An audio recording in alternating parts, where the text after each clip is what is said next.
clasificar en dos grupos. Uno que es la neumonía adquirida de la comunidad, ¿sí? Que se define como la inflamación aguda del parénquima pulmonar como consecuencia de eh, la infección de un agente, o sea, de un agente infeccioso que adquirió en la comunidad, ¿sí? Y esto lo que permite es diferenciarlo de las neumonías intrahospitalarias, de las neumonías asociadas a ventiladores, es decir, las neumonías que aparecen en pacientes que están internados y ventilados, debido principalmente porque son los diferentes agentes etiológicos y generalmente los pacientes internados suelen ser de peor pronóstico. ¿Por qué? Porque los gérmenes suelen ser más resistentes, suelen ser más virulentos y generalmente las personas que están internados tienen más comorbilidades, ¿sí? Esta primera clasificación básicamente está dada por eso, es decir, tratar de identificar eh, a la hora de empezar un tratamiento antibiótico los agentes etiológicos, ¿sí? Bueno, con respecto al impacto básicamente de las neumonías o de las infecciones respiratorias, fíjense que estos son datos de la Organización Mundial de la Salud del año 2004, y esto más que nada para tener una dimensión del orden de magnitudes, ¿sí? Más o menos por año se mueren 59 millones de personas y alrededor de 161.000 personas por día. Y fíjense, las causas más frecuentes de mortalidad son las enfermedades cardiovasculares y en segundo lugar están las causas infecciosas. Y si uno, digamos, hace una división, o sea, trata de subdividir cuáles son las causas de muerte por etiología infecciosa, principalmente fíjense que las infecciones respiratorias son alrededor de 4.250.000 personas por año. Y si a eso uno le suma la tuberculosis, que en general suele producir enfermedades respiratorias, eh, básicamente superamos o llegamos casi a los 6 millones. Y sin embargo, el mayor número de las enfermedades infecciosas o de las muertes de causa infecciosa suele ocurrir en países, digamos, donde por ahí la estadística o la medición de datos no es tan fiable. ¿Por qué? Porque, bueno, suelen ser más frecuentes en países, digamos, más pobres. Entonces, digamos, uno no dispone tampoco de datos certeros para hacer estas estimaciones. Pero bueno, el objetivo es esto, mostrar eh, el impacto que tienen las enfermedades infecciosas y principalmente las neumonías, ¿sí? Em, con respecto a la incidencia en adultos, más o menos está entre 1.6 a 13.4 casos cada 1.000 habitantes, y la incidencia suele ser mayor en los extremos de la vida, ¿sí? Es decir, hay más incidencia en niños y mayor incidencia en adultos mayores. Es la causa más frecuente de ingreso hospitalario y es la causa más frecuente de muerte de origen infeccioso, con una tasa del 2% en pacientes ambulatorios y 14% en pacientes que están internados. Entonces, acá este es un cuadro que lo que trata de graficar es la incidencia y básicamente está hecho en 2 años, 2005 y 2006, y el promedio de ambos. Lo que encontramos acá abajo es el grupo etario y lo que encontramos acá es la incidencia. Fíjense que a medida que uno aumenta en edad, fíjense cómo aumenta la incidencia. En más de 90 años llega a ser hasta un 35%, entre 80 y 89 un 17%, entre 70 y 79 un 7%, y fíjense cómo a partir de los 50 años ya hay un ascenso de la incidencia de neumonías. En Argentina la incidencia anual es de 1.6 por 1.000 habitantes y en adultos mayores de 18 años es de 8.4 por 1.000 habitantes y en mayores de 65 es de 34, es decir, muy similar a lo que veíamos en el gráfico anterior. Alrededor de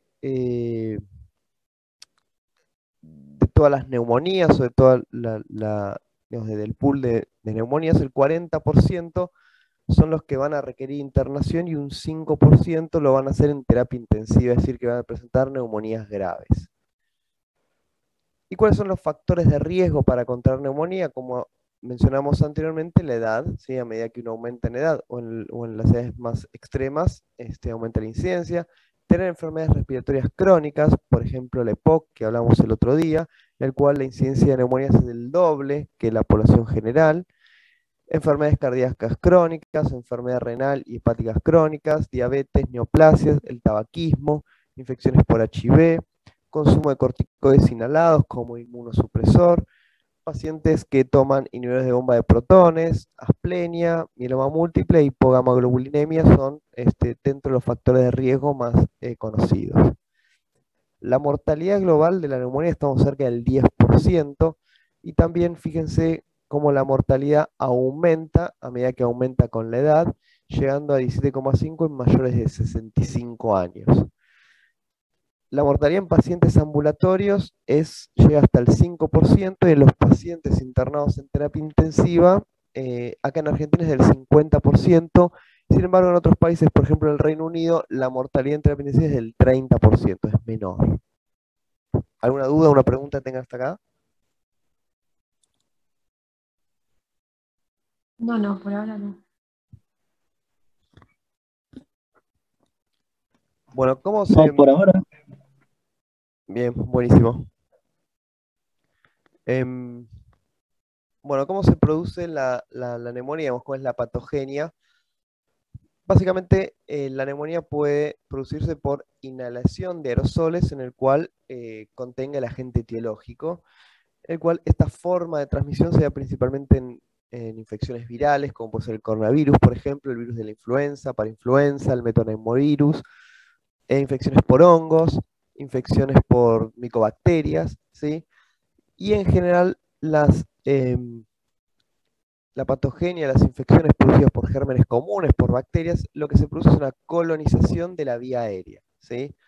Nosotros básicamente lo que se produce es una colonización de la vía aérea de algún determinado germen, se produce una aspiración de esas secreciones, ¿sí?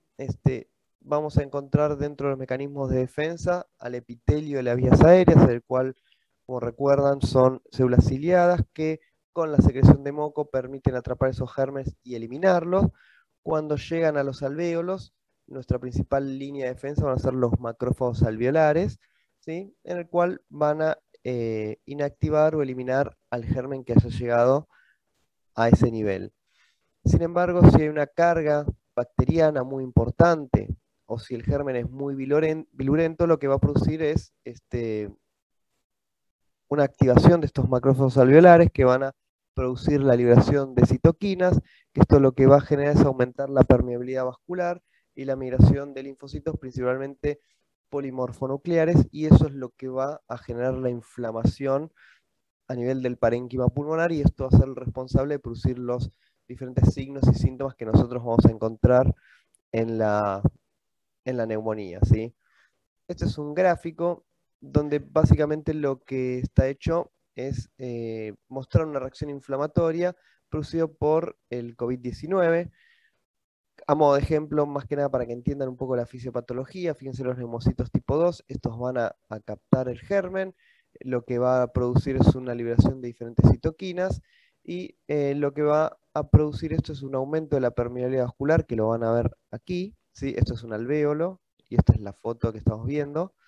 Esto va a producir migración principalmente de edema de plasma a través de los vasos sanguíneos y migración de los diferentes linfocitos que van a llegar al espacio aéreo, principalmente neutrófilos, linfocitos y monocitos, que junto con la activación de los macrófagos van a liberar citoquinas proinflamatorias, principalmente factor de necrosis tumoral alfa, interleuquina 1, interleuquina 6. Fíjense que lo que va a producir va a ser edema pulmonar, vamos a tener detritus celulares, y esto lo que va a generar es que el espacio aéreo se encuentre, digamos, ocupado por toda esta reacción inflamatoria, ¿sí? Básicamente eso lo que es lo que va a producir es que esta porción del pulmón, o sea, el nivel de los alvéolos que está ventilado, ahora va a estar ocupado por líquido, y eso lo que va a producir es una alteración de la relación BQ, ventilación-perfusión, y eso es lo que va a determinar va a ser la causa de hipoxemia que van a tener estos pacientes. Sin embargo, bueno, por ejemplo, en el caso del COVID-19 también tenemos, o sabemos ahora que es una enfermedad protrombótica, entonces también esto va a producir trombos a nivel de la circulación. Y esto también uno lo ve en neumonías graves, mayor preponderancia a producir estos trombos, sin que sea necesariamente por el COVID-19, ¿sí? Bueno, con respecto a los agentes etiológicos, una forma de clasificarlos según cuál es el agente que predomina es si se trata de pacientes ambulatorios, si pacientes que se encuentran internados no en la terapia intensiva, es decir, en salas generales, y pacientes internados en las terapias intensivas. Fíjense que en los tres casos el agente más frecuente eh, es el Streptococcus pneumoniae. Pero bueno, en pacientes internados aumenta mucho la incidencia de bacilos gram negativos y otros gérmenes más resistentes, como por ejemplo la pseudomonas. Bueno, esta también es una distribución de la prevalencia o la incidencia según la etiología dividido en los diferentes periodos del año. Esto es un trabajo del 2012 hecho en Estados Unidos. El primer periodo del año correspondería a la primavera, acá tendríamos otoño, verano e invierno. Fíjense que el Streptococcus pneumoniae es el que más suele predominar, ¿sí? Y fíjense, en invierno suele haber una mayor incidencia de los virus, principalmente el virus de la influenza, y fíjense cómo aumenta el porcentaje de pacientes con este tipo de neumonía o neumonías producidas por este virus. Y otro que también suele aumentar en los grados puede ser el Mycoplasma pneumoniae, que generalmente es un virus que suele afectar a personas jóvenes y es muy común que se produzcan así brotes endémicos o epidémicos en determinadas regiones. Pero el Streptococcus pneumoniae es el más frecuente germen, digamos, o agente etiológico que más frecuentemente produce neumonías. Otros gérmenes que vamos a encontrar son el Mycoplasma pneumoniae, Chlamydia pneumoniae, Haemophilus influenza, Moraxella catarrhalis, Pseudomonas aeruginosa y, como dijimos antes, infecciones virales. Perdón, Sí, ¿micoplasma dijiste predomina también en invierno, como el resto de los virus? claro, bueno, esto se ve primero porque eso se está hecho en Estados Unidos y en Estados Unidos suele haber más prevalencia de estos gérmenes y a su vez también suele haber un aumento en invierno. ¿Por qué? Porque generalmente es muy común que se produzcan brotes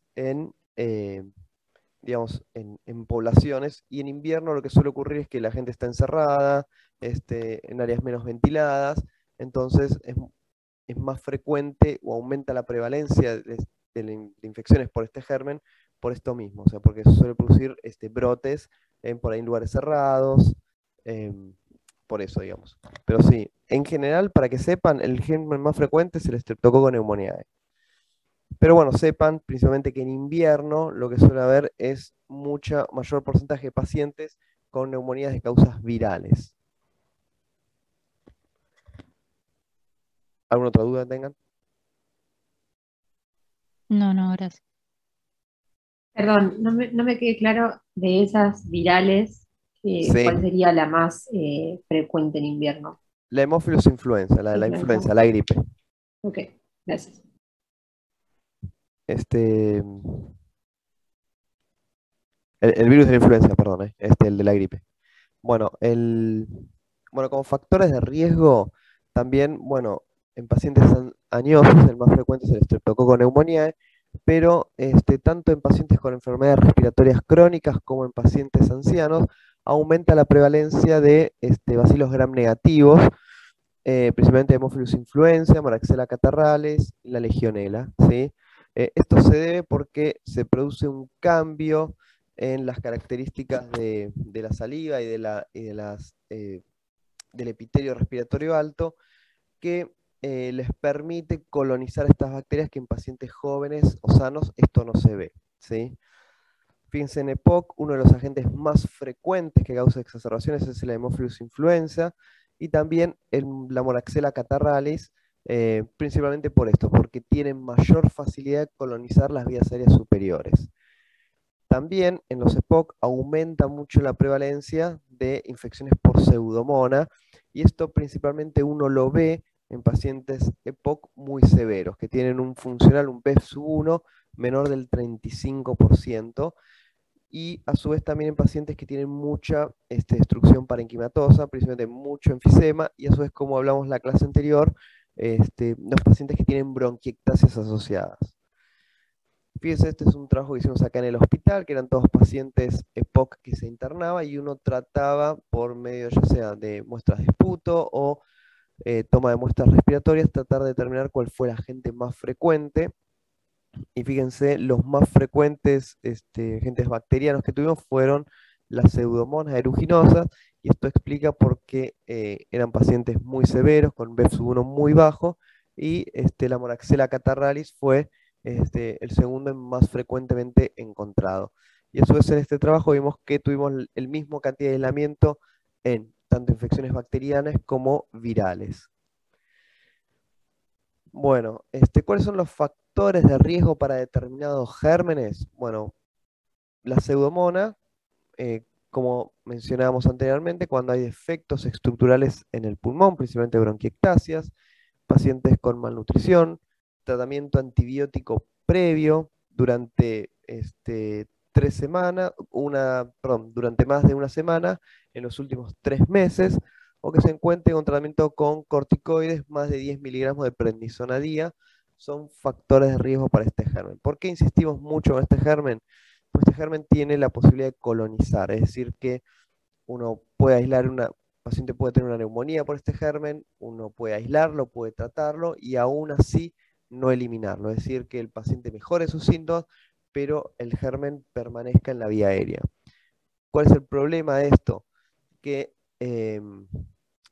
los pacientes, principalmente esto estudiado en pacientes con bronquiectasias, que tienen colonización por pseudomonas, tiene un deterioro más severo de la función respiratoria.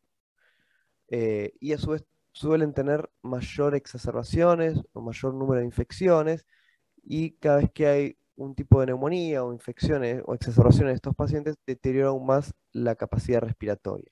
Por eso es importante en pacientes con enfermedad estructural tratar de hacer una vigilancia, ya sea con muestras de esputo, eh, principalmente en pacientes ambulatorios, o cada vez que se interna tratar de obtener una muestra respiratoria, a ver si uno puede aislar este germen e iniciar un tratamiento precoz, porque aumenta mucho la tasa de erradicación de este germen si uno lo aísla precozmente y lo trata precozmente, ¿sí? Dentro de los gérmenes anaerobios, bueno, es muy común en pacientes con mala higiene dental, alcohólicos, pacientes que residen en asilos, o cuando hay alteración a nivel de conciencia o el antecedente de una convulsión, el cual eso aumenta el riesgo de aspiración y genera estas infecciones. Y factor de riesgo para Staphylo aureus. El Staphylo aureus lo que produce son neumonías muy virulentas que pueden cavitarse y alta probabilidad de hacer infecciones graves.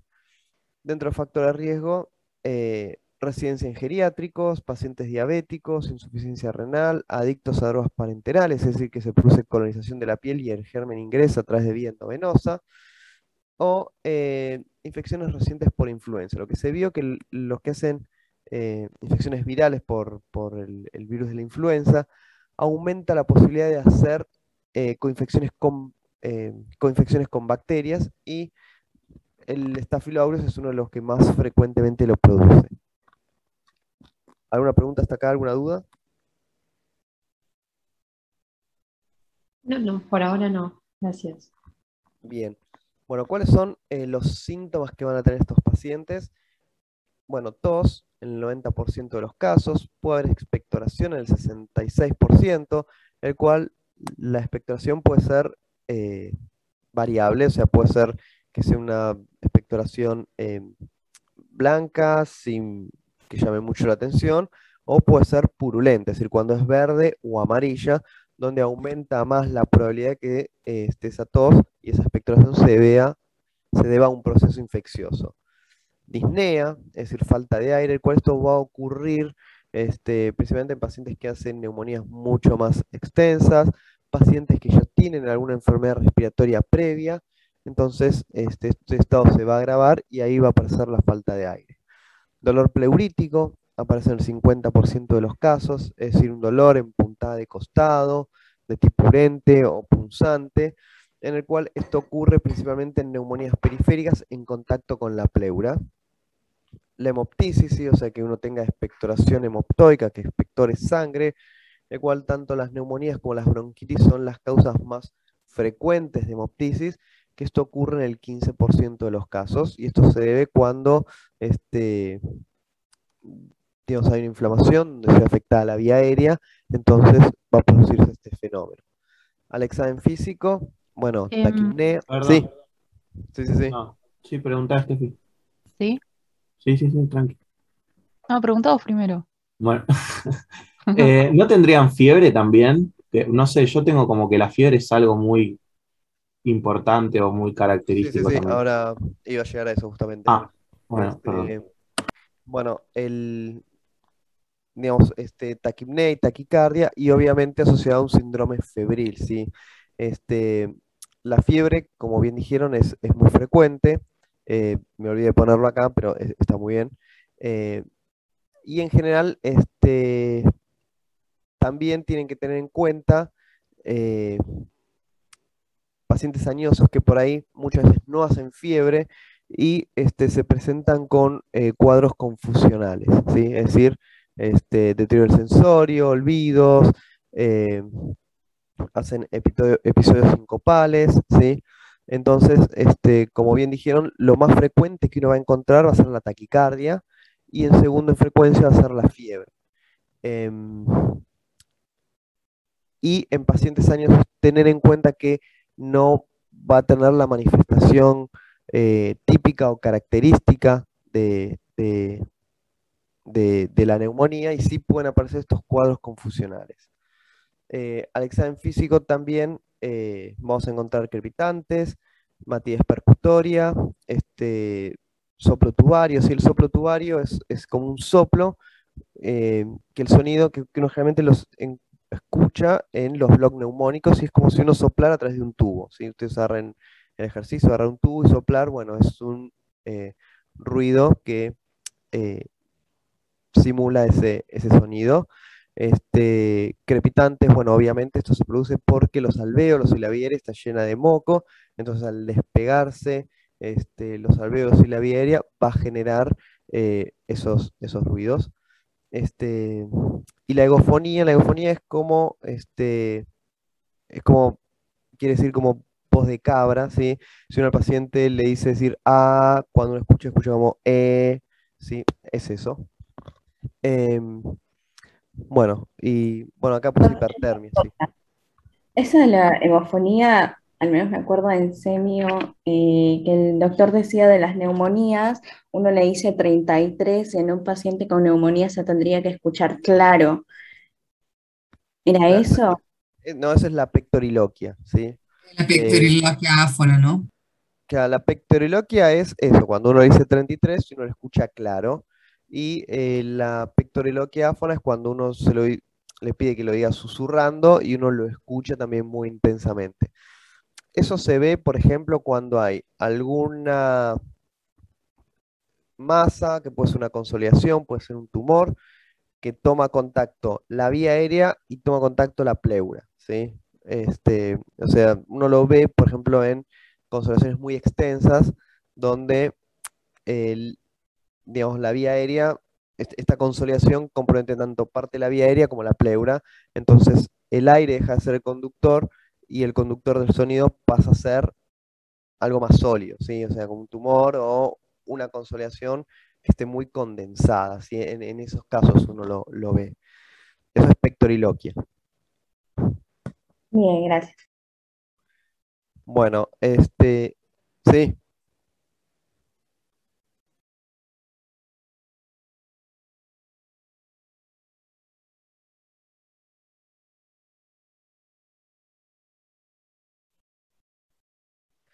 en realidad, digamos, uno lo suele escuchar en general siempre, por esto mismo, por lo que porque vos lo que vas a tener es exudado, edema, inflamación en la vía aérea, y cada vez que vos tomás aire, expandís el pulmón, vas a escuchar esos crepitantes, ¿sí? La disminución del murmullo vesicular, eh, generalmente uno lo va a escuchar, por ejemplo, en derrames pleurales, por ejemplo, en una obstrucción bronquial, en atelectasias. O sea, en una neumonía es muy raro que uno deje de escuchar el murmullo vesicular, ¿sí? Aunque esté todo consolidado. Realmente el murmullo es, o yo lo dejo de escuchar porque tengo algo que se me interpone entre el parénquima pulmonar y el estetoscopio, ¿sí? Como puede ser, por ejemplo, eh, pacientes con mucho tejido adiposo, pacientes que tengan una enfermedad pleural, pacientes con derrame pleural, ¿sí? En ese caso, se me interpone algo entre el murmullo vesicular, entre, mejor dicho, el alvéolo y mi oído.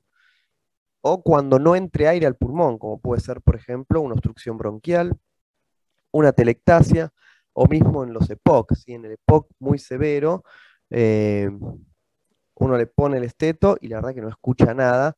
¿Por qué? Pues son pacientes que tienen poco ingreso de aire y tienen, digamos, al estar obstruido la vía aérea, bueno, tiene menos eh, representación este sonido. Pero en la neumonía uno lo va a escuchar, ¿sí? No, de nada. Em, Perdón, ¿puedo preguntarte algo? Sí, sí, sí. Por la hemoptisis. Sí. ¿Cómo se produce tipo neumonías? O sea, ¿cómo sería la patogenia, el mecanismo por el cual se producen neumonías, eh, digamos, normales y cómo es que se produce en el COVID?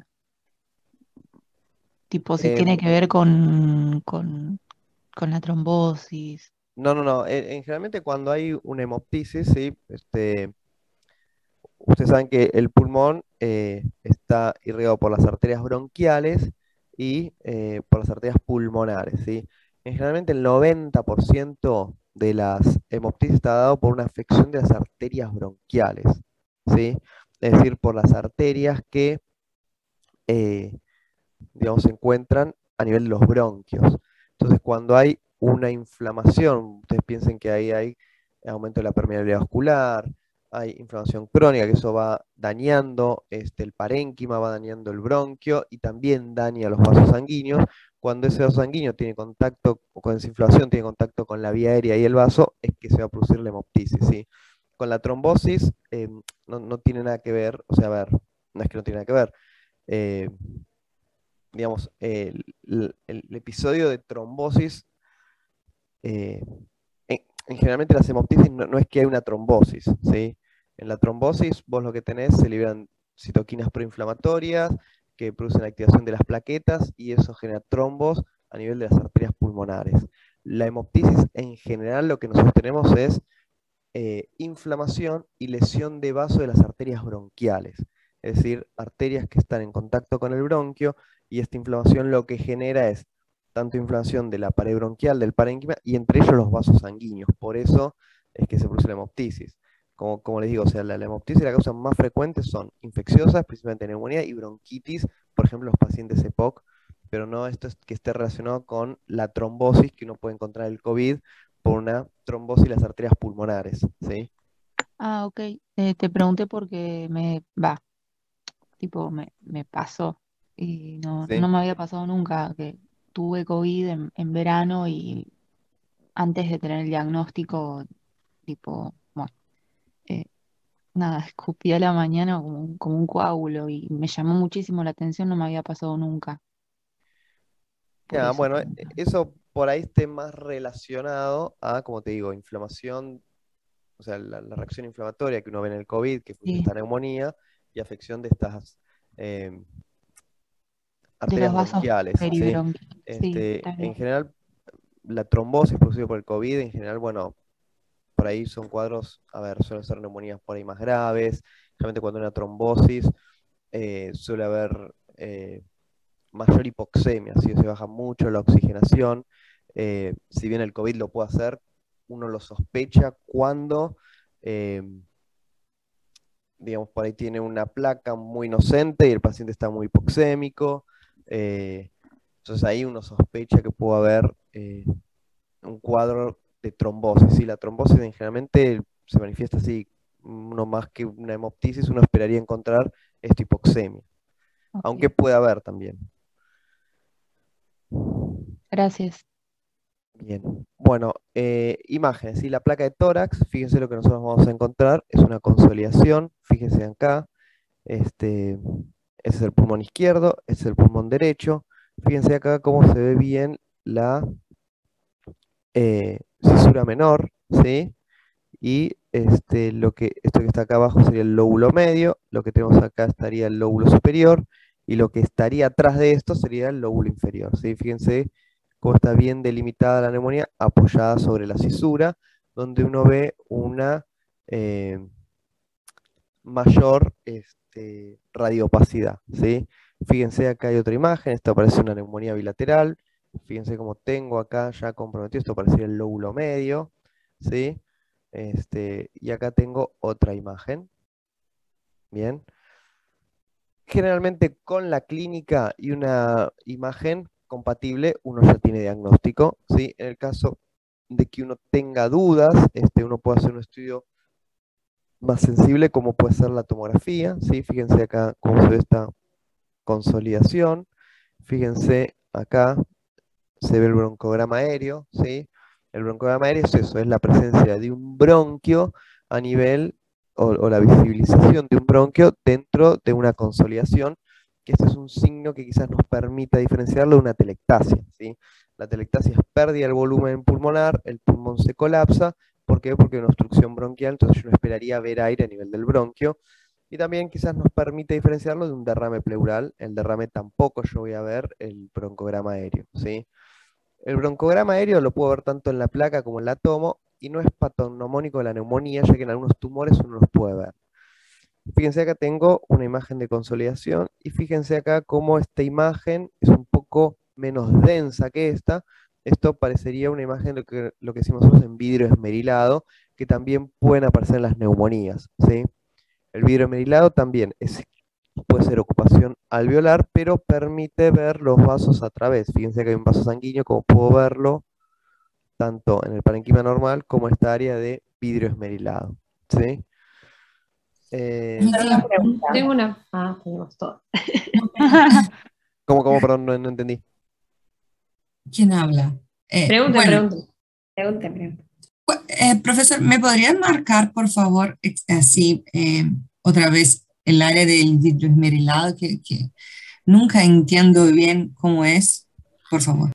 Bien, el vidrio esmerilado es un patrón tomográfico, ¿sí? Uno no lo describe en las placas, sino lo describe en la tomografía. Sí, sí, sí. Em, el vidrio esmerilado, como te digo, es un patrón, y básicamente no te diferencia la causa, ¿sí? O sea, pues, pero sí te habla de que hay lleno de espacio alveolar, ¿sí? Que puede ser sangre, puede ser moco, puede ser pus, puede ser agua. La diferencia que hay, o uno lo diferencia con la consolidación, ¿sí? Fíjense, esto acá, ven que está bien consolidado, bien que se ve blanco esto, ¿sí? Sí, No sí, está el sí. mouse. Blanco, Ahora, blanco, si yo veo esta parte de acá, fíjense esta que estoy marcando, eso no es tan blanco como esto, ¿sí? sí, Es sí. como, es más denso que el pulmón normal, pero no es tan denso como una consolidación. La característica que tiene es eso, tener menor densidad que la consolidación, que permita ver estructuras a través de esto. Fíjense, este punto que está acá es un vaso, ¿sí? Si este punto estuviese acá yo no lo vería, pero acá sí lo veo. Ah, Esta línea que veo acá, la ven acá, eso también es un vaso. Fíjense cómo lo veo en el parénquima normal, y fíjense cómo en esta área también lo estoy viendo, ¿sí? Es ok. decir, es eso, es un patrón tomográfico que, que es una mayor densidad, pero permite ver estructuras a través. ¿Por qué tiene relevancia esto? Básicamente porque algunas enfermedades, según la cantidad de vidrio esmerilado que tengan, uno puede determinar patrones tomográficos y orientar hacia una determinada patología, ¿sí? Por ejemplo, no es para que lo sepan, pero las neumonitis por hipersensibilidad son un tipo de enfermedades autoinmunes, no sé si lo han visto en la clase anterior, donde predomina el vidrio esmerilado. por ejemplo, los patrones tomográficos como la neumonía intersticial no específica, predomina el vidrio esmerilado, ¿sí? Que en ese caso es inflamación del pulmón. Básicamente para eso sirve, o sea, tratar de diferenciar patrones tomográficos, ¿sí?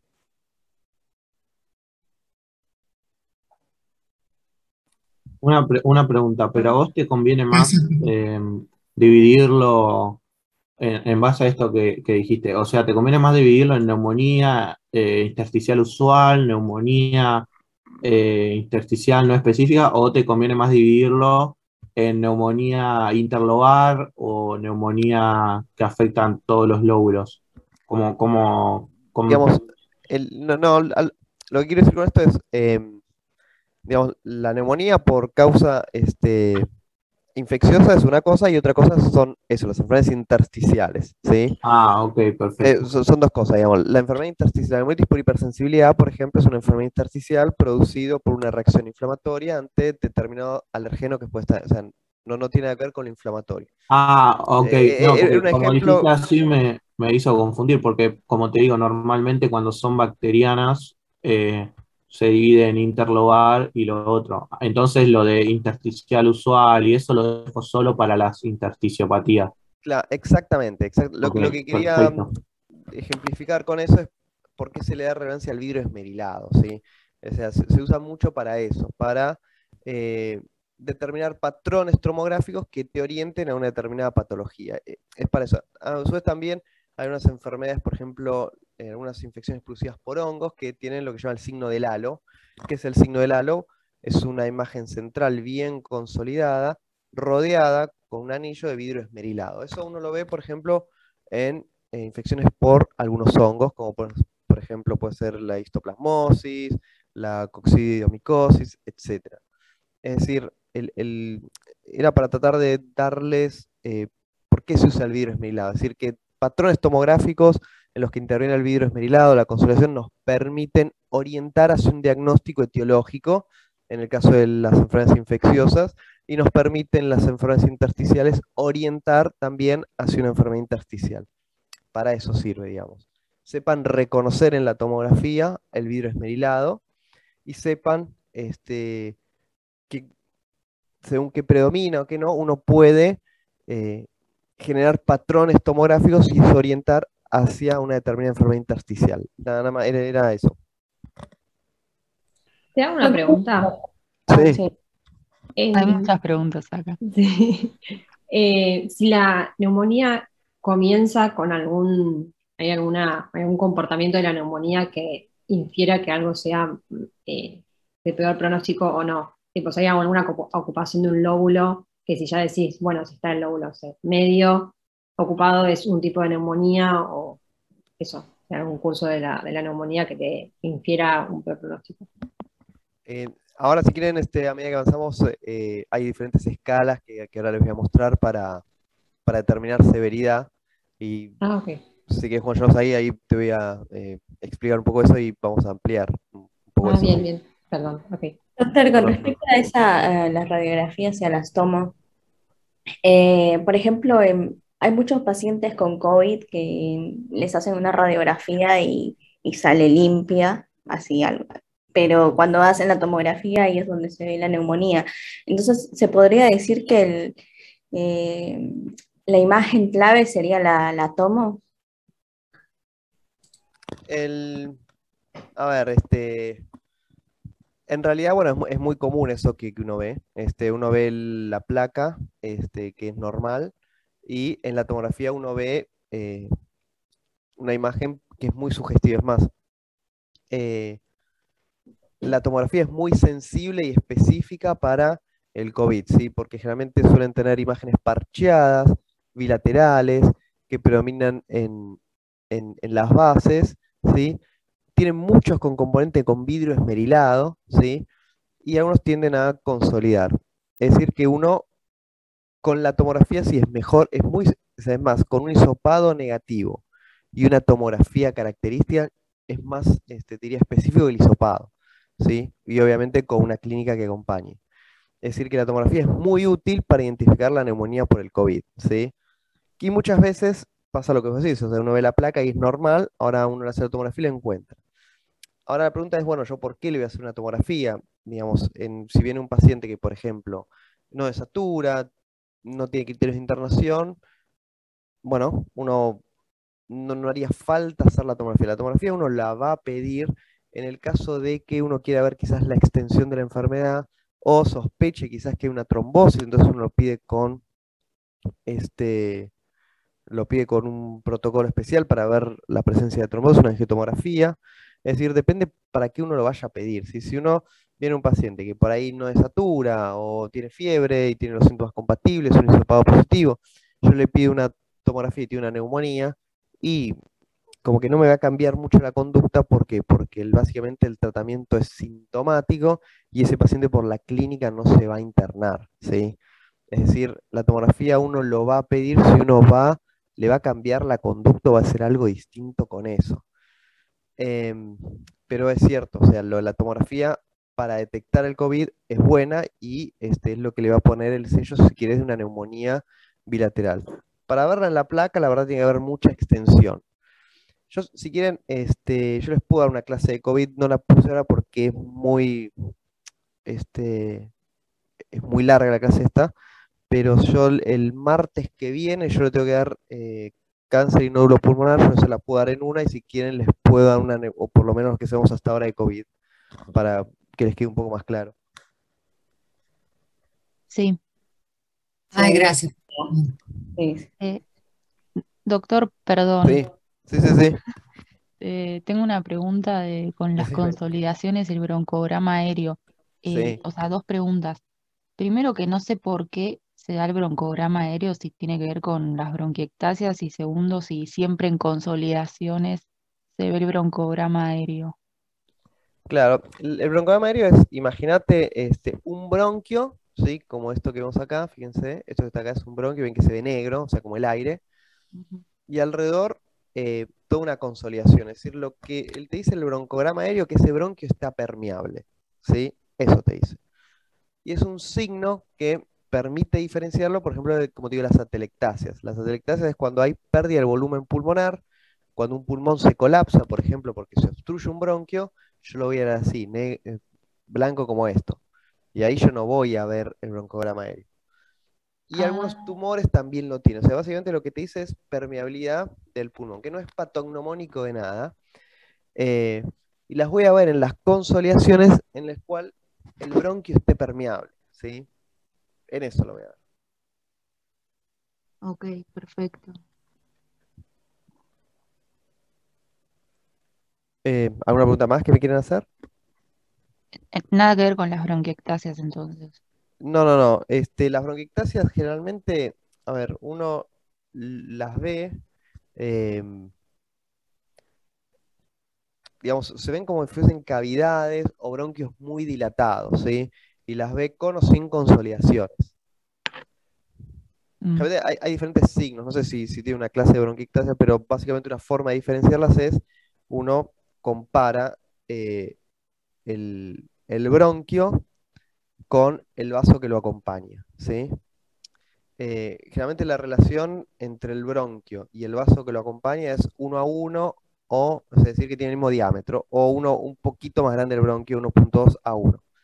Cuando la relación es 2 a 1, es decir, que el bronquio mide el doble que el vaso, bueno, eso es un signo directo.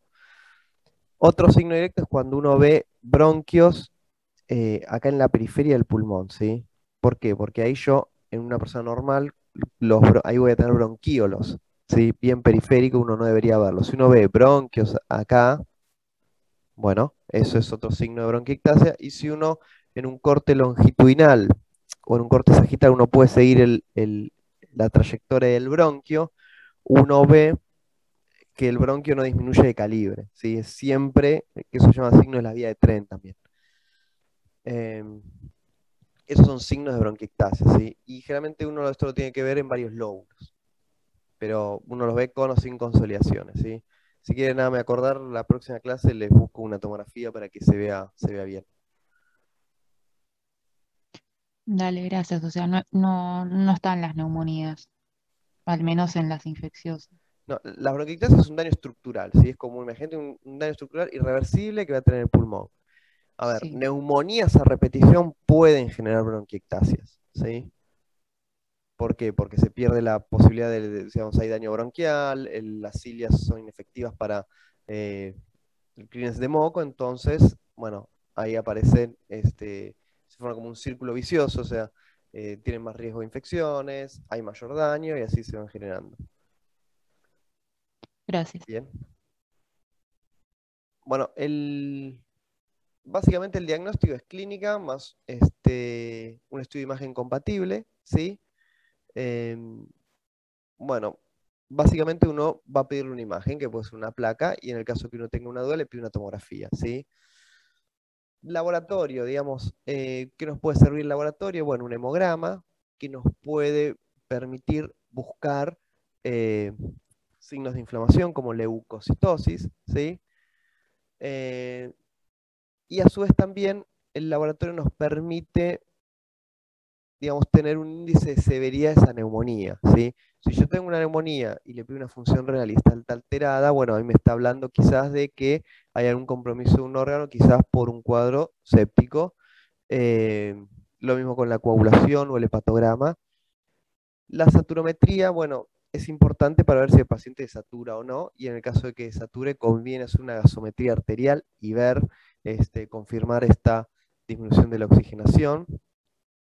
Y también tenemos algunos marcadores inflamatorios. Uno es la procalcitonina, que esto es un reactante de fase aguda, es una proteína producida por el hígado, que generalmente cuando tenemos valores menos de 0,1 microgramos litro, indica alta probabilidad de que esa infección no sea de origen bacteriano, mientras si es mayor a 0,25 microgramos litro, habla de una mayor probabilidad de origen bacteriano. Generalmente la procalcitonina, uno lo que suele utilizarse muchas veces es la curva, sino no un valor aislado, sino, por ejemplo, pacientes internados, uno hace una curva y uno ve que si este valor empieza a descender, bueno, es también un indicador para ir suspendiendo el antibiótico y no hacer tratamientos más prolongados. Otro es la proteína C reactiva, ¿sí? Cuando el valor es mayor de 40, tiene una sensibilidad del 70% y especificidad del 90%, para pensar de que esa neumonía es de causa bacteriana, ¿sí? Em,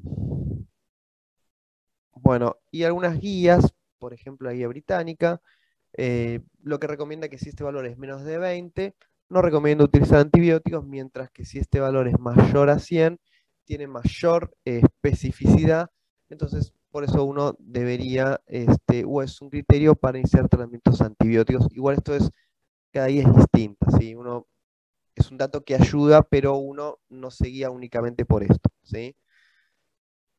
Bueno, cuando uno diagnostica una neumonía, uno lo que trata de determinar es cuál es el agente etiológico, ¿sí? En general, a los pacientes con ambulatorios, es decir, que consulta por tos, fiebre, uno hace una placa y encuentra una neumonía, y el paciente está bien, uno no le va a pedir una muestra de esputo, sino que esto se los pide a los pacientes con neumonías graves que se van a internar. ¿Por qué? Porque, bueno, uno prefiere ajustar el antibiótico al germen que pueda aislar. Pacientes que hayan recibido tratamiento para Pseudomonas o Staphylococcus aureus, ¿sí? Primero, ¿por qué? Por esto de que son gérmenes con mayor virulencia, son gérmenes que pueden hacer resistencia, y si uno puede aislar el germen, uno puede ver a qué es sensible y uno ajustar el tratamiento a esa sensibilidad. Y a su vez también son gérmenes que pueden colonizar, por eso es bueno siempre en pacientes que hayan recibido tratamiento antibiótico que curan estos gérmenes, también tomar una muestra. Si tuvieron infecciones previas por Pseudomonas, AMR, por esto mismo, por la posibilidad de tener alguno de estos gérmenes, si fueron hospitalizados o recibieron antibióticos endovenosos en los últimos 90 días, ¿sí? Digamos, son digamos, las recomendaciones para tomar muestras de esputo. Y fíjense que estos factores de riesgo que me menciono acá, o sea, si estuvo hospitalizado, si recibió antibiótico endovenoso en los últimos 90 días, si tuvieron infecciones previas, en general son los factores de riesgo para tener una pseudomonas o un Staphylococcus aureus, junto con las bronquiectasias para la pseudomonas, ¿sí? El esputo, para ser considerado representativo, tiene que tener más de 25 leucocitos y menos de 10 células epiteliales. Que, bueno, bajas células epiteliales lo que habla es que hay menos contaminación de la vía aérea alta. En general, bueno, la muestra de esputo lo que tiene bueno, no es invasiva, al paciente no le genera ningún tipo de problema, pero cerca de 1/3 de las muestras realmente cumplen estos criterios, es decir, que la posibilidad de que la muestra sea buena es baja. Muchos pacientes no saben expectorar y hay muchos pacientes que tienen neumonía y no tienen expectoración, ¿sí?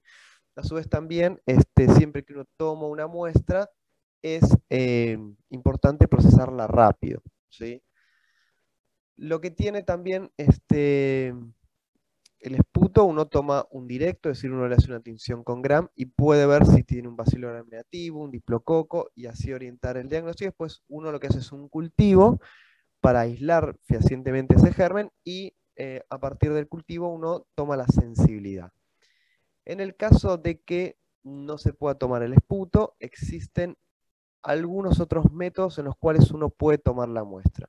Uno es una fibrobroncoscopía, ¿sí? Es decir, un estudio endoscópico, uno por un medio de un endoscopio ingresa por la nariz o por la boca, ingresa a la vía aérea, o sea, atraviesa la nasofaringe, laringe y llega a la tráquea, y uno, guiado por la tomografía, se dirige al segmento donde uno ve la neumonía, ¿sí? Instila líquido, ese líquido lo aspira y lo manda a analizar. Eso se llama lavado bronquioalveolar, ¿sí? Que ahora vamos a charlar un poco de eso. Otra forma, en pacientes que están intubados, ¿sí? O sea, conectados a un respirador y están intubados, uno puede hacer un aspirado traqueal, es decir, uno ingresa por el tubo orotraqueal una cánula, aspira y eso lo manda a analizar, o lo que se llama un minival. El minival también ingresa con una cánula por la vía aérea, instila líquido, ese líquido lo aspira y lo manda a analizar. Obviamente la endoscopía es superior al minival en el sentido de que uno puede dirigir el broncoscopio al sitio donde está la infección, el minival no, pero en general, como digo, estos son pacientes que están intubados y uno lo que quiere descartar son neumonías asociadas a ventilador. Y en general suelen ser bilaterales, por eso es que este método del minival suele tener un alto rédito diagnóstico, ¿sí? ¿A quién no le va a pedir una fibrobroncoscopía? Es decir, uno no se lo va a hacer a todo el mundo, sino a los pacientes que están inmunocomprometidos, es decir, por ejemplo, pacientes que están haciendo quimioterapias o pacientes que tienen alguna enfermedad inmunológica de base, en el cual uno espera que esa neumonía aumenta la probabilidad de que sea producida por gérmenes atípicos y no por gérmenes que uno ve en la comunidad. Entonces, por eso uno quiere tomar una muestra para ajustar el tratamiento antibiótico a ese germen aislado. Neumonías intrahospitalarias, por esta misma razón, generalmente son pacientes que tienen gérmenes más virulentos u otro tipo de patógenos. Neumonías que no responden al tratamiento antibiótico, es decir, que yo tengo un paciente con una neumonía, le pongo antibióticos, el paciente persiste con síntomas, bueno, uno hace una endoscopía. La endoscopía también nos permite evaluar la vía aérea, es decir, si hay algún tipo de estenosis del bronquio que hace que se acumulen secreciones ahí, que el paciente no tenga un buen clearance y no responda al antibiótico, y a su vez permite tomar una muestra para descartar que no haya algún germen más resistente o algún otro tipo de germen que no encuentra en la comunidad. Pacientes que uno sospecha de tuberculosis, si el paciente no expectora, es decir, para la tuberculosis uno prefiere el esputo, ¿sí? Si el paciente no expectora y uno sospecha de una tuberculosis, debería ser una endoscopía, o neumonías por Pneumocystis carinii, ¿sí? Esto es un hongo que es muy común en pacientes con HIV o pacientes con inmunosupresión. Bueno, las neumonías por Pneumocystis carinii es muy común que produzcan neumonías con vidrio esmerilado, ¿sí? Grandes extensiones de vidrio esmerilado que uno en la placa no lo ve, sí en la tomografía. ¿Y cuándo es significativo? Bueno, yo cuando tengo un recuento de bacterias mayor de 10 a la 4 unidades formadoras de colonia, ¿sí? Y a su vez también con la endoscopía uno puede hacer un procedimiento que se llama cepillado protegido. Actualmente se utiliza muy poco, pero ¿qué hace? Uno por el endoscopio ingresa un cepillo, lo que hace es cepilla literalmente el sitio en el cual uno está estudiando. Ese cepillo después lo retira del fibro, se manda del endoscopio, se manda a analizar y se buscan gérmenes ahí, el cual un recuento de 10 a la 3 unidades formales de colonia es significativo y no es un contaminante, ¿sí? Bueno, para agentes etiológicos también uno puede tomar hemocultivos, es decir, muestras de sangre para ver si uno puede aislar el germen, ¿sí? Las muestras de sangre se toman realmente en 2 sitios diferentes, separados con un intervalo de media hora cada uno y en condiciones estériles. Uno lo que hace, toma una muestra y lo manda a analizar. ¿A quién le vamos a pedir hemocultivos? Principalmente pacientes internados con neumonía severa, que puedan estar haciendo formas diseminadas, pacientes que fueron tratados empíricamente para Pseudomonas y Staphylo aureus, ¿sí? ¿Por qué? Porque, bueno, también son gérmenes que no pueden encontrarlos en sangre. Pacientes que tuvieron infecciones por Staphylo y Pseudomonas y fueron hospitalizados y recibieron antibióticos endovenosos en los últimos 90 días. Enfermedades crónicas e inmunocomprometidos, ¿sí? Esas son las indicaciones para tomar hemocultivos y para tratar de aislar el germen en la sangre. Enolistas activos también, lesiones cavitadas y por mayor riesgo de hacer formas diseminadas.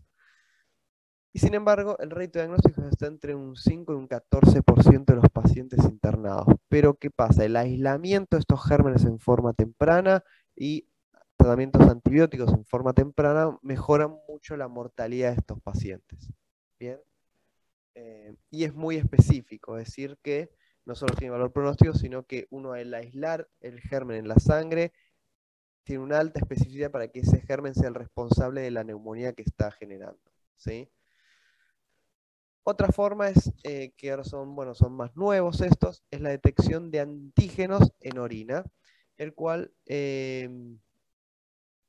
acá existen dos, principalmente el polisacárido C para el neumococo, que tiene una especificidad superior del 90% y una sensibilidad del 50 al 80%. Tampoco se recomienda hacerlo de rutina, sino esto se recomienda hacerlo en pacientes también con neumonías graves. Y lo que tiene es que uno puede detectarlo varios días después de haber iniciado el tratamiento antibiótico. Lo que yo no les comenté que, por ejemplo, siempre las muestras uno conviene tomarlas antes de iniciar el tratamiento antibiótico o por lo menos en las primeras 12 horas de haber iniciado. ¿Por qué? Porque cuando uno inicia un tratamiento antibiótico, las especificidades de sensibilidad de estos estudios bajan y la posibilidad de aislarlo es mucho menor. Con los antígenos uno tiene un margen mayor, o sea, uno puede usarlo varios días de haber iniciado el tratamiento antibiótico. También puede hacerse una PCR para el virus, para un panel viral, ¿sí? Ahora, bueno, la PCR es conocida por el tema del coronavirus, pero esto hace varios años que se hacen y generalmente uno lo hace en pacientes que ingresan por una neumonía y generalmente permite detectar influenza, parainfluenza, sincicial respiratorio, adenovirus, etc. Y se detecta entre un 20 y un 40% en los pacientes internados por neumonía. Yo También tengo una pregunta, ¿puede Sí. ser? Perdón. Sí, Con el decime. tema de los virus y de las bacterias. Habíamos dicho que en general, no en pacientes internados, pero en consultas ambulatorias, digamos, que te llega un paciente en invierno, por ejemplo, el predominio de que sea viral era mayor, como que influenza subía Sí. bastante. Ahora, ¿cómo instaurás un tratamiento? O sea, sí o sí le tenés que hacer algún tipo para detectar si es viral o bacteriana. O no, si directamente se inicia un antibiótico y si no resulta, ahí recién buscas virus. Mira, en general, uno, digamos, es cierto, en invierno aumenta mucho la prevalencia de influenza, pero, digamos, las causas bacterianas son muy frecuentes y son más frecuentes que las causas virales en general. Entonces, siempre, cuando uno tiene una neumonía y el paciente está bien, uno inicia siempre tratamiento antibiótico, ¿sí? Digamos, en un paciente con una consolidación que viene con síntomas característicos, uno siempre necesita un tratamiento antibiótico, Claro, por la clínica. Claro, cubriendo siempre, obviamente, al estreptococo neumonía, que son los esquemas empíricos que uno hace. Y en los pacientes que está bien, como te digo, uno no está indicado tomar muestras para virus, etcétera. Si hay una alta sospecha viral, uno puede iniciar antivirales, que generalmente los antivirales uno los recomienda, los utiliza, principalmente en pacientes que están internados. ¿Por qué? Porque disminuyen el tiempo de internación y la mortalidad, que es el oseltamivir, ¿sí? Ahora, en invierno, en la época invernal, que hay mucha circulación, uno puede iniciarlo en pacientes ambulatorios, ¿sí? Pero siempre lo va a iniciar con un tratamiento antibiótico. ¿Por qué? Porque generalmente las neumonías bacterianas, como digo, son más frecuentes y a su vez también las neumonías bacterianas tienen mayor mortalidad, entonces es algo que uno no va a dejar de tratar, ¿sí? Perfecto, gracias. Y con respecto a las serologías, bueno, uno hace los juegos de IgM y IgG, en el cual uno toma un intervalo entre 14 y 21 días, pero esto en la práctica no se usa. ¿Por qué? Porque un paciente que se interna por una neumonía es un cuadro grave. Dijimos que hay una mortalidad del 50% en pacientes internados en terapia intensiva, por eso uno debe iniciar siempre rápidamente el tratamiento. Lo ideal, como le digo, es tomar siempre primero las muestras y después iniciar el tratamiento, pero la toma de las muestras no debe retrasar el inicio del tratamiento, ¿sí? Ahora igual lo vamos a ver. Con respecto a la severidad que mencionaban recién, bueno, hay diferentes scores o tablas para determinar qué tan grave es la neumonía que uno tiene enfrente. Es decir, qué tan grave es el paciente que uno tiene por la neumonía. Básicamente hay varios criterios. Hay esta tabla que fue sacada de la Sociedad Americana del Tórax y de la Sociedad Americana de Enfermedades Infecciosas, que básicamente habla de criterios menores y criterios mayores. Los criterios menores son frecuencia respiratoria elevada. Esto se llama la PAFI, ¿sí? PAFI es la relación que hay entre la presión arterial de oxígeno y la fracción inspirada de oxígeno. Es decir, yo tomo una muestra de gas arterial, veo la concentración de oxígeno y a qué FIO lo está haciendo. Es decir, si el paciente está sin oxígeno, el FIO es al 0,21. Una relación menor a 250 habla de que esto es grave. Cuando hay infiltrados multilobares, varios lóbulos comprometidos, cuando hay confusión o desorientación, elevación de la urea, cuando hay leucopenia, trombocitopenia, cuando hay hipotermia o hipotensión que requieren, digamos, resucitación con fluidos. Básicamente 3 de estos criterios a mí me hablan de que es una neumonía grave y el paciente tiene que estar en terapia intensiva. Dentro de los criterios mayores, shock séptico, es decir, que el paciente esté hipotenso, no orine, uno lo expande con fluidos, el paciente no mejora y necesita drogas vasoactivas. Obviamente es un criterio de terapia intensiva, o si estamos ante un paciente con falla respiratoria, es decir, que venga desaturando, yo le hago unos gases arteriales y tiene una presión arterial de oxígeno menos de 60, bueno, es un paciente en insuficiencia ventilatoria, y si requiere intubación o traqueal, obviamente es un criterio de internación en terapia. El más utilizado es el CURV 65, es decir, que es básicamente un score que me permite decir, bueno, el paciente es ambulatorio, lo interno en terapia. Este es el más utilizado porque es el más fácil, fíjense que tiene pocos criterios, el cual y evalúa la mortalidad a los 30 días, que básicamente cada letra significa una palabra.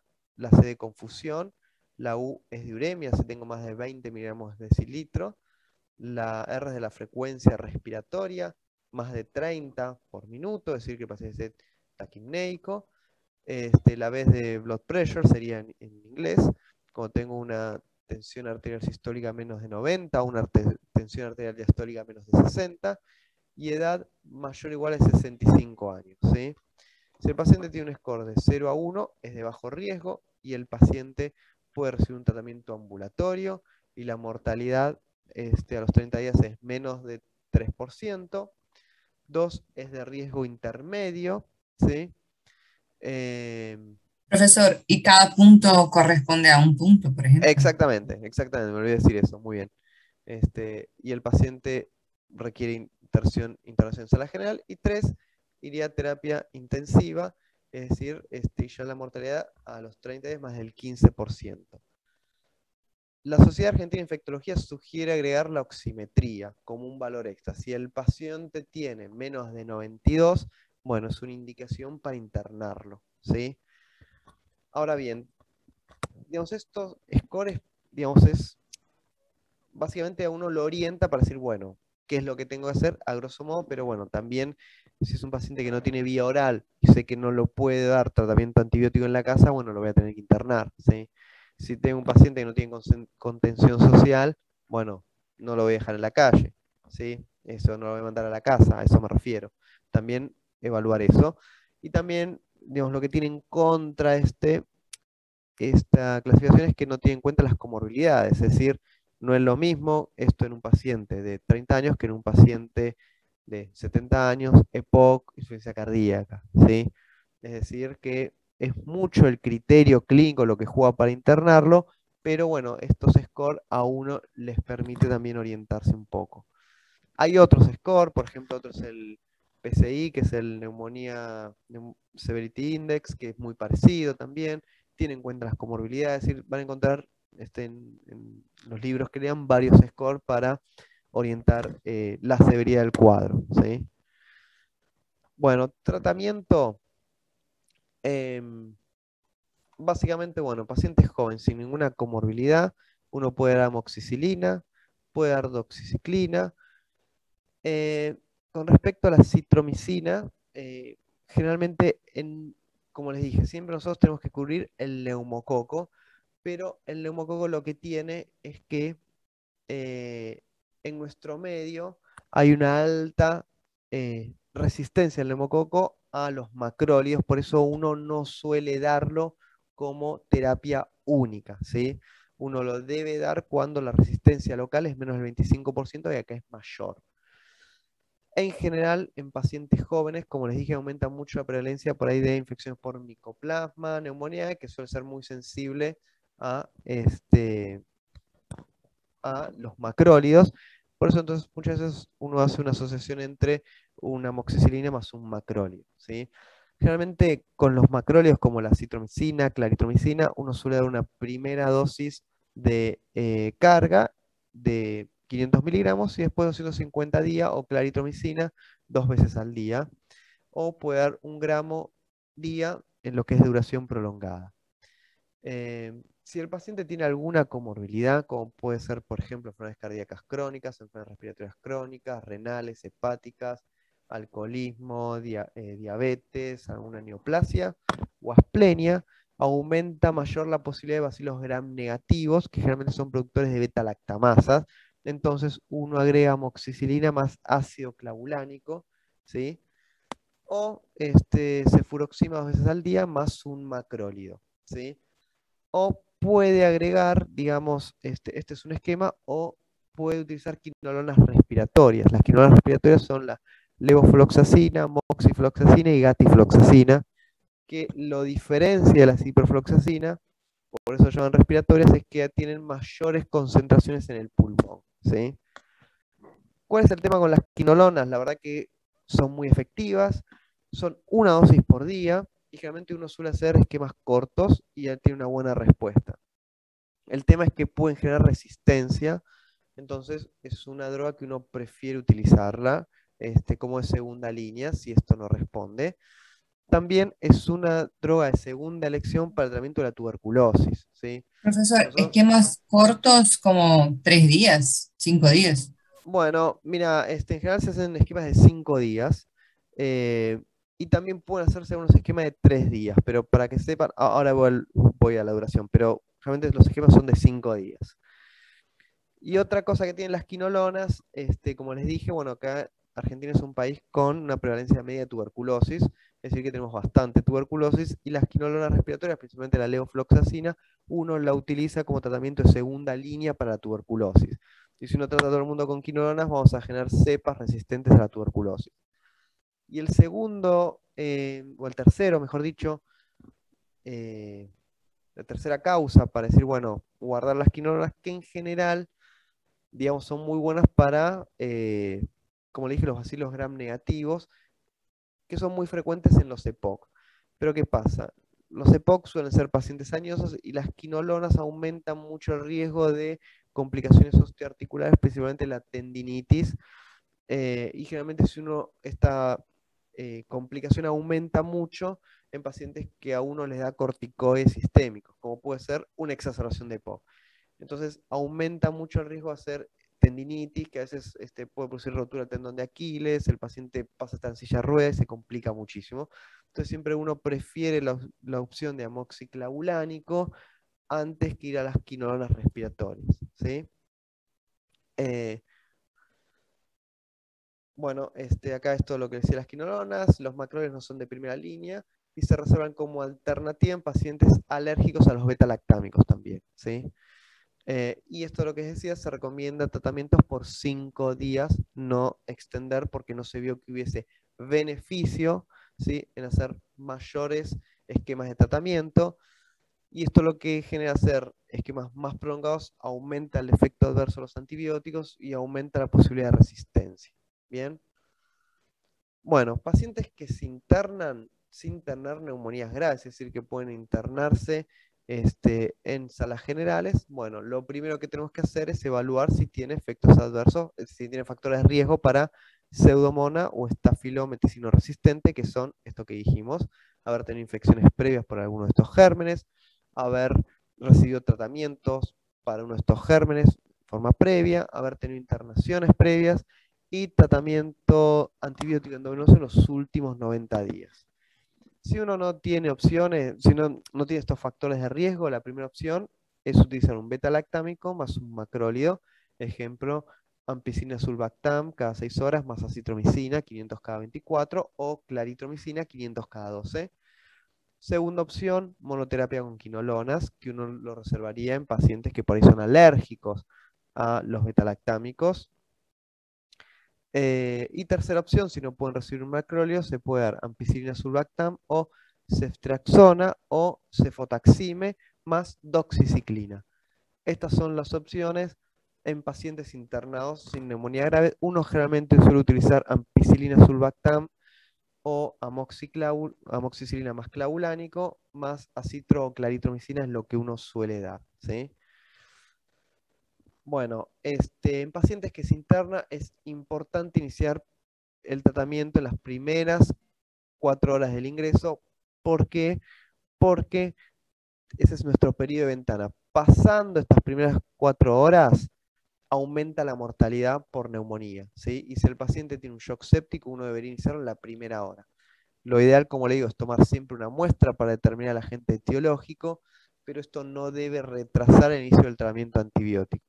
Por ejemplo, si uno ve que el paciente tiene un derrame pleural, es decir, que esto es una complicación de la neumonía, y uno quiere punzarlo, y uno piensa que la punción va a atrasarse mucho, bueno, uno ya inicia el tratamiento antibiótico mientras prepara la punción. A eso me refiero. Siempre se recomienda iniciar tratamiento bioral. Si el paciente no tiene vía oral, ya sea por deterioro de estado de conciencia o por alguna cuestión del paciente, uno empieza el tratamiento endovenoso y a las 48 horas debe reevaluarlo. Si el paciente mejora, bueno, uno puede rotar al tratamiento vía oral. O sea, ya mejoró y recuperó la vía oral, es como uno debería hacerlo.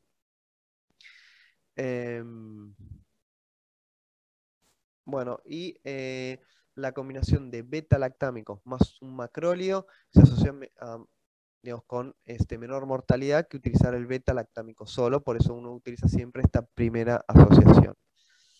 Como les dije, siempre el neumococo es el más frecuente en pacientes ambulatorios, internados o internados en terapia intensiva, por eso los esquemas siempre deben cubrir al neumococo.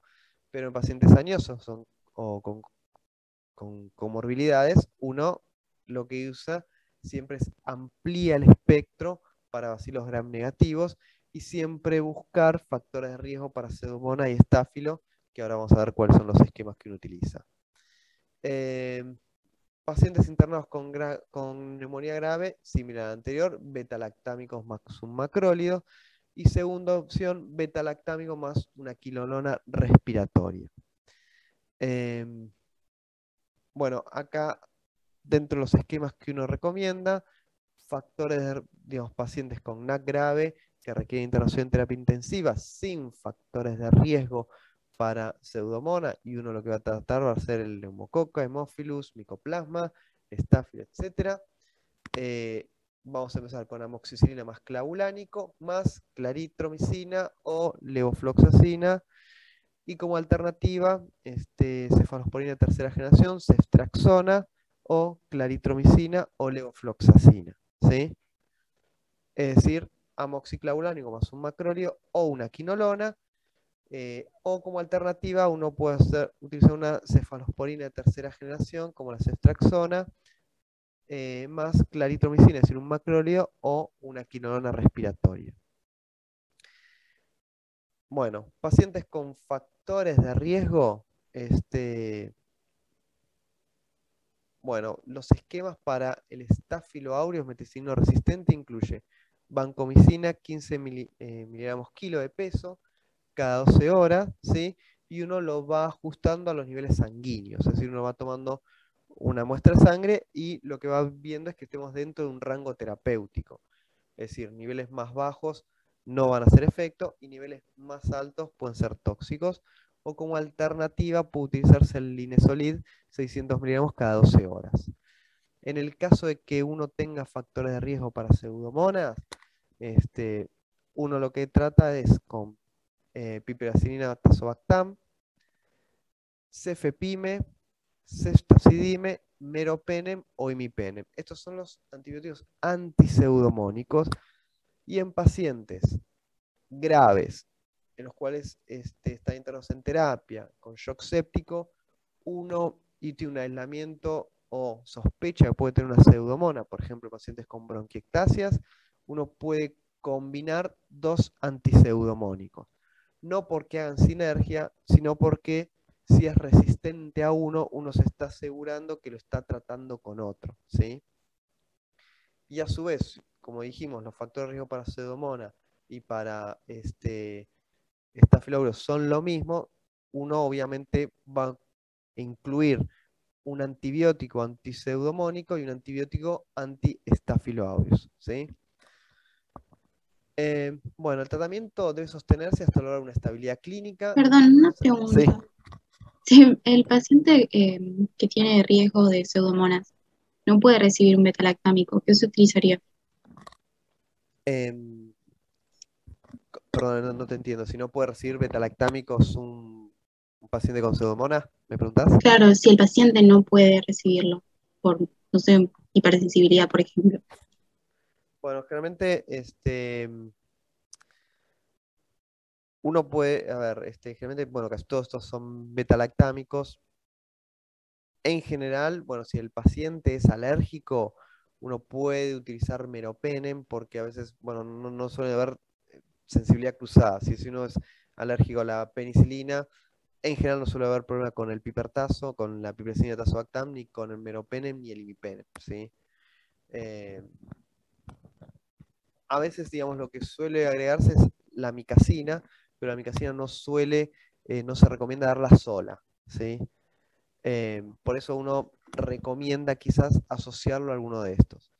Pero si el paciente digamos, tiene una alergia documentada a alguno de estos, uno debería probar con otro, o si tiene resistencia o sensibilidad a algún mejor dicho, alergia a algún betalactámico, puede dar amicacina, pero no es un régimen o un antibiótico que uno recomienda darlo en forma sola.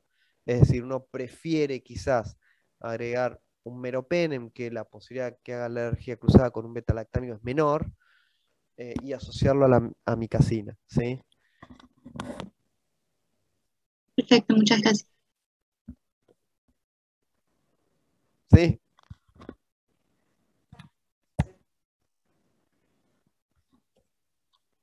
No. Generalmente es vancomicina o linezolid.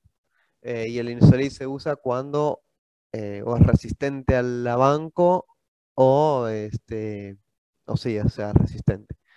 Pero generalmente estos dos se usan.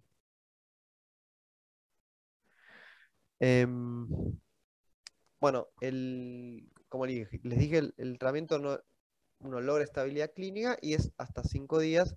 ¿Y cuáles son los criterios de estabilidad? Bueno, que el paciente no tenga fiebre, que tenga una frecuencia cardíaca de menos de 100 latidos por minuto, frecuencia respiratoria menos de 24, cuando tenemos una presión arterial normalizada, cuando el paciente deja de estar en insuficiencia respiratoria, cuando el paciente está ya posible para tener vía oral y normalizó el estatus mental, ¿sí?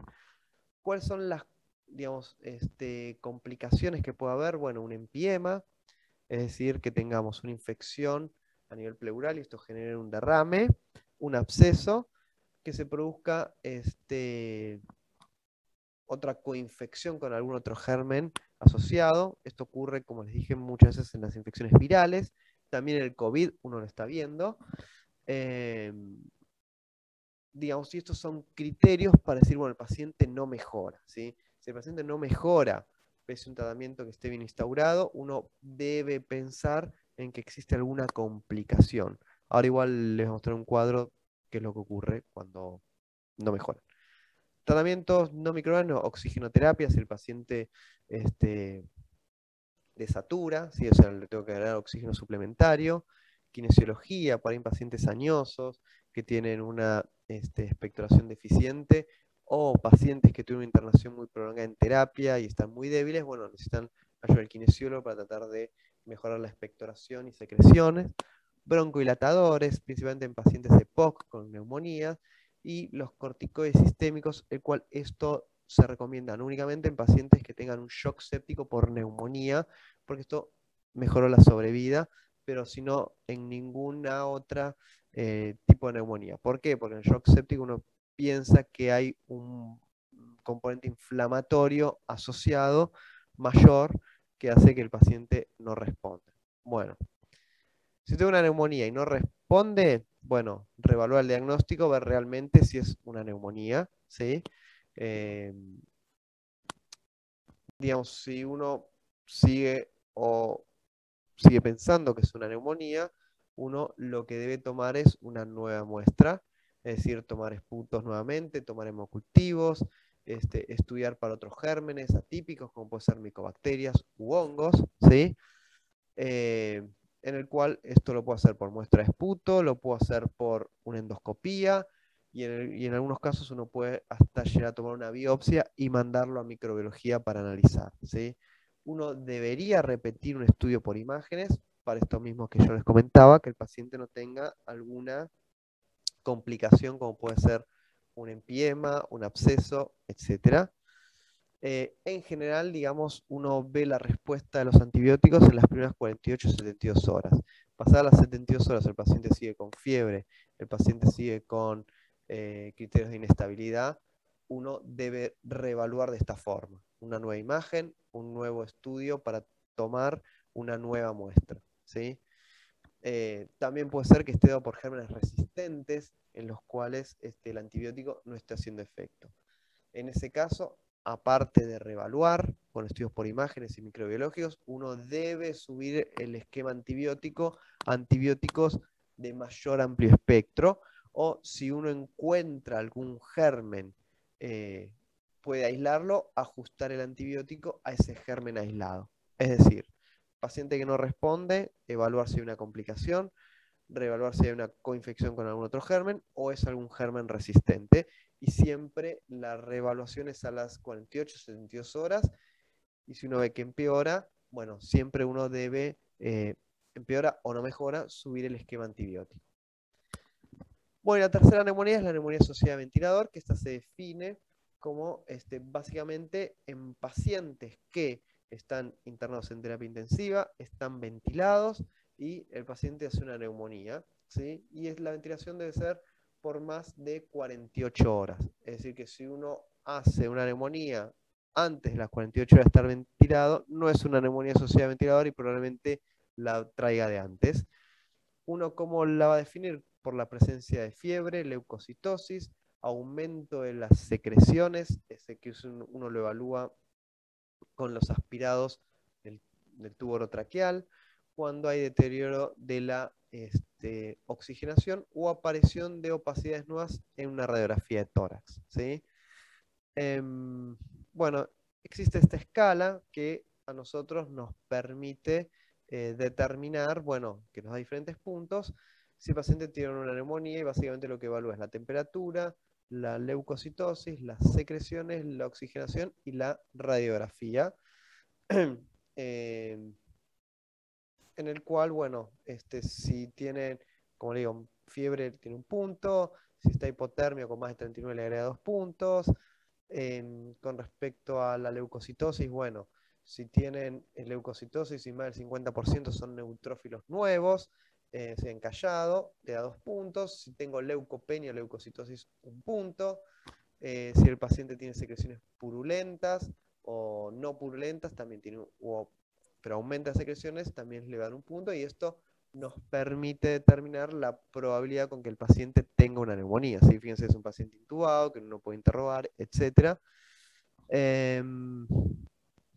Pero bueno, esto es una escala que nos ayuda a determinar, bueno, lo que le está pasando al paciente es una neumonía. Bueno, con esto lo vamos a poder determinar, ¿sí?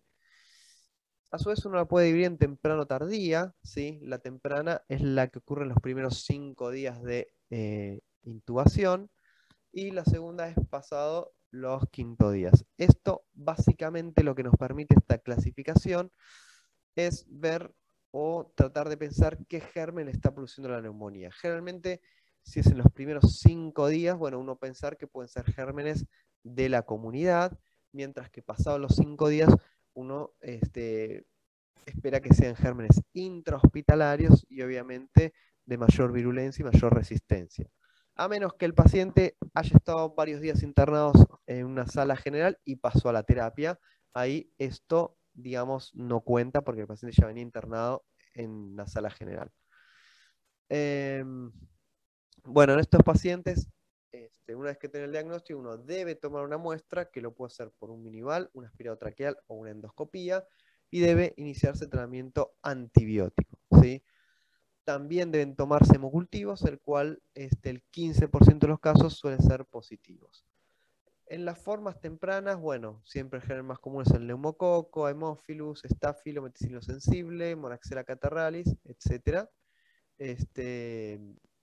Y en las formas tardías aumenta, fíjense mucho, la prevalencia de Pseudomonas, llegando a un 23%, el Staphylo aureus un 17%, es decir, las formas graves, la Klebsiella y el Acinetobacter baumani. Bien. Bueno, y básicamente esto es la cobertura antibiótica que uno va a hacer en las formas tardías o con factores de riesgo para gérmenes resistentes. Uno debe cubrir bacilos gram negativos, principalmente con ceftazidime, cefepime, imipenem, meropenem, piperacina, tazobactam y colistin.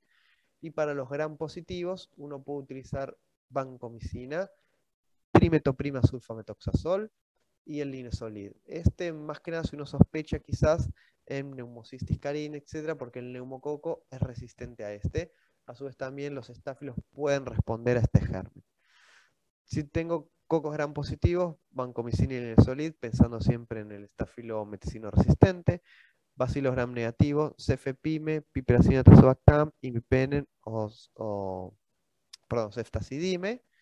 Y gram negativos multiresistentes, colistin, ivamicacina, la fosfomicina y la tigeciclina. La fosfomicina la verdad que uno no la usa, la tigeciclina uno sí lo usa.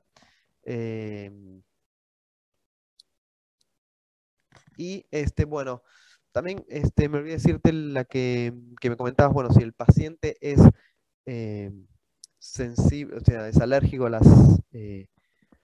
los beta-lactámicos, el colistin también es un antibuen pseudomónico asociado a la micacina, ¿sí? Bueno, nada más. Un poco larga.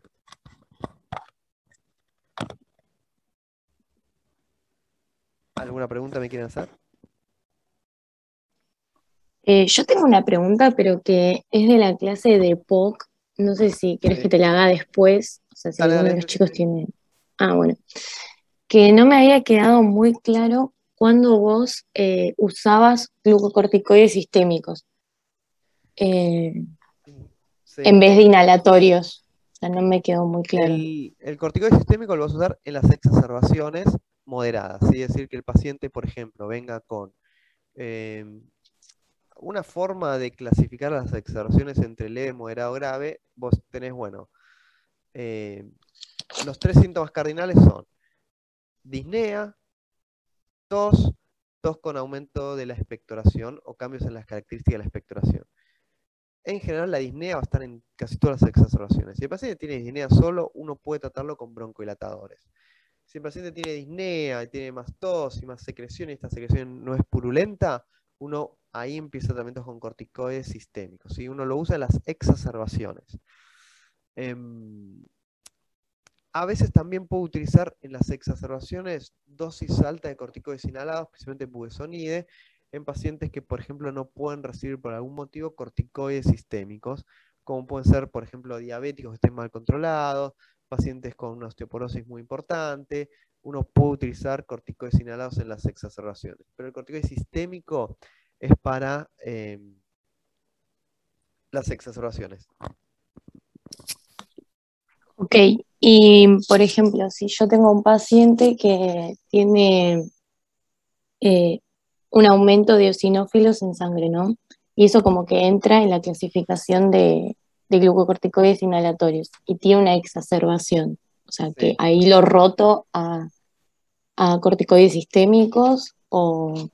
El corticoide sistémico se lo vas a dar siempre a todo paciente que tenga o no una exacerbación moderada, ¿sí? A todos se lo vas a dar, independientemente de la eosinofilia. La eosinofilia, en los pacientes que tienen eosinofilia elevada, vos esperás que esa respuesta sea mayor, ¿sí? Pero se lo vas a dar a todos, que tenga una exacerbación. Consulta, pero una Ok, cosa no es cuando no tenés exacerbación, que los glucocorticoides ya habíamos hablado que tenían como un par de limitaciones. Por ejemplo, que vos no lo podías dar cuando tenía, cuando tenía eosinófilos menor del 100, qué sé yo. Y otra cosa es en las exacerbaciones, las moderadas, que ahí sí le das tratamiento antibiótico o glucocorticoides. No son como dos cosas diferentes que tenés que tener en cuenta. Y además Exacto, que en una, que, o sea, cuando no son exacerbaciones, vos le vas a dar inhalado. Y cuando son exacerbaciones, le vas a dar sistémico, que es diferente. exacto. O sea, el corticoide Ah, sistémico ok. es para la exacerbación y el corticoide inhalado es para el tratamiento de mantenimiento, ¿sí? Ah, listo, claro, perfecto. iba como orientado a eso que dijo mi compañero, mi duda, porque como que en un momento se me mezcló todo, porque una de las indicaciones para corticoides sistémicos era que tuviera entre 100 y 300 eosinófilos y que tuviera alguna exacerbación, igual le dabas inhalatorios, y cuando vi la parte de exacerbaciones hablaba de terapia sistémica y como que ahí yo dije, ¿qué Claro, haces? a ver, al paciente que está estable, vos lo tratás y tiene más de 300 eosinófilos, listo. Le pones corticoides inhalados o tiene entre 100 y 300 si es exacerbador frecuente. Bien, sistémico no le vas a dar a menos que ese o cualquier paciente POC se exacerbe y tenga una exacerbación moderada, ahí le das corticoides sistémicos, ¿sí? Claro, esa Son, sería la diferencia. son Perfecto. 5 días a 7 en la exacerbación y nada más, ¿sí? Y después sigue con su medicación de base, su medicación habitual. Ah, perfecto, perfecto, Claro, gracias. como, o sea, para hacerlo fácil, cuando es mantenimiento que no está exacerbando, es inhalado, por más que tenga entre 100 y 300 o bla, bla, bla. Y el otro es en la exacerbación, si es moderada, le vas a dar sistémico. Eso sería. Exacto, Listo, exactamente. perfecto. Buenísimo, Moderado o grave, gracias. digamos. Sí, sí, sí. Bien, ¿alguna otra duda con esto? Bueno, a ver, ¿me pueden pasar de vuelta al mail porque no lo encontré para mandarle las clases?